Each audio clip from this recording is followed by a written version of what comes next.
Hi guys, welcome to today's video on 5 potty training mistakes. Well, I'm going to be talking about 5 potty training mistakes. So I already did a video and it was 5 signs that your child is ready to potty train. I will have that video linked above so you guys can check it out. I'll also have it linked in the description box so you guys can check it out as well. But today I wanted to talk about mistakes. So I talked about the signs, I want to go into the mistakes, and then I want to go into another video as to like how to actually potty train. I want to do another video as to like I have a lot of potty training videos in mind, so just bear with me, and I'm going to try and get them up once a week, like 1 potty training video a week, up until I get all of the content that I want out to you guys.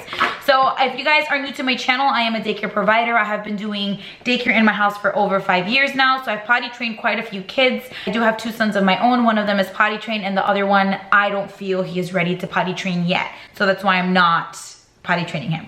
So I want to go ahead and get straight into the mistakes. So the first mistake is a bottle before bed. So in my last video I did get a comment and there was a mommy telling me that her daughter basically wakes up wet. I've honestly seen a lot of parents talk about that as well. Oh, she's fine all day but she always wakes up wet. Now a lot of these parents are giving bottles to their child to fall asleep, or a bottle before bed. So you're gonna wanna cut the bottle before bed.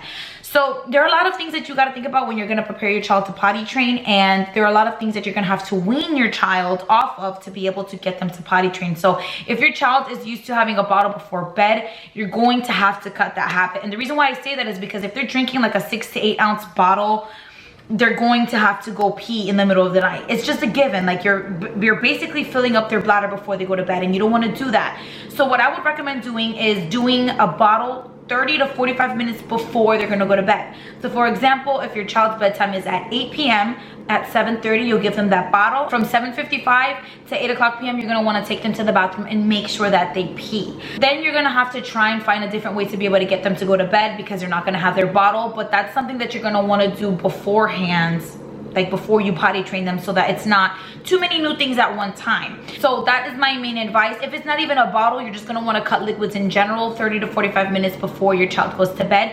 And by the time that you take them to go pee before they go to bed, the liquid should have already reached their bladder and they'll be able to go pee for you guys. So make sure that you're cutting bottles before bed. That is a mistake that I see a lot of parents do, and that's why your child is waking up wet. Another mistake that I wanted to talk about is putting a diaper on when going out in public. You're not gonna wanna do that. I know that it seems easy. I know that it's easier to just have your child in a diaper because, you know, you're gonna be waiting in the doctor's office or you're gonna be running a bunch of errands. But if potty training is really as important as you say it is, and you really wanna get this down packed, putting a diaper on the child, it's gonna show them that mom is slacking or dad is slacking. They're gonna get used to having that in public. It's just not a habit that you're gonna wanna create. So what I do is with my oldest son, even now as he's older, I always have him pee before we leave the house, always, no matter what. Even if he just peed 20 minutes ago, you're gonna go pee before we leave the house. And it's not even just so that you don't have to worry about it in public. It's just public toilets are really nasty. Like they're disgusting. So I'd rather have them pee at the house.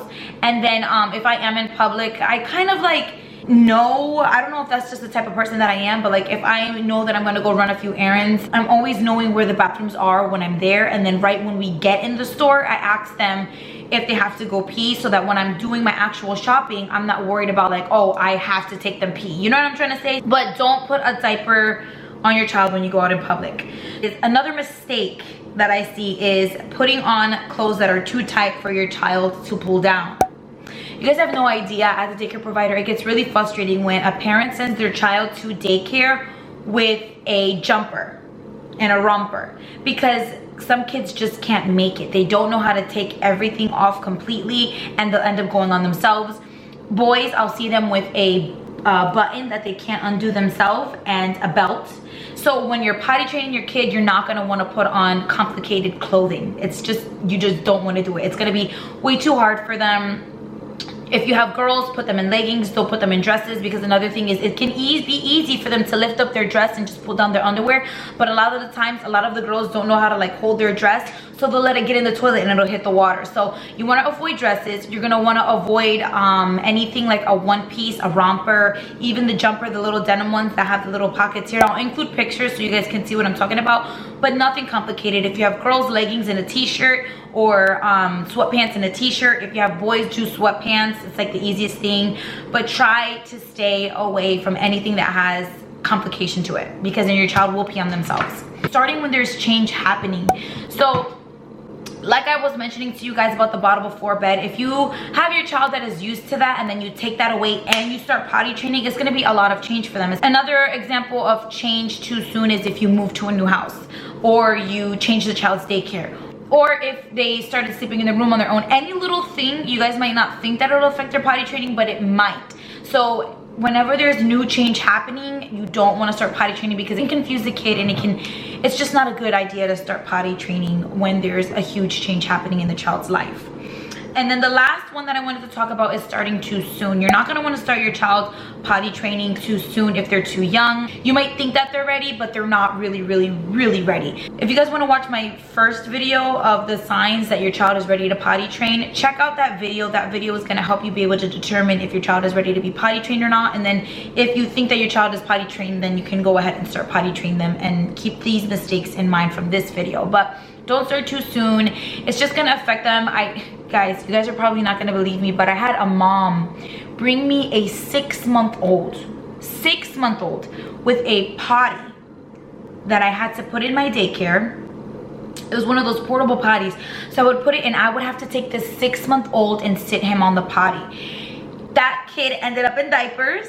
You know, I know 6 months is ridiculous. I think it was 6 months old. The baby was, yes, 6 months old. And I had to pick up, like, the baby couldn't even sit on the toilet by himself. He couldn't sit up the right way. Like, it was too hard for him to balance. So I was holding a 6-month-old on the toilet.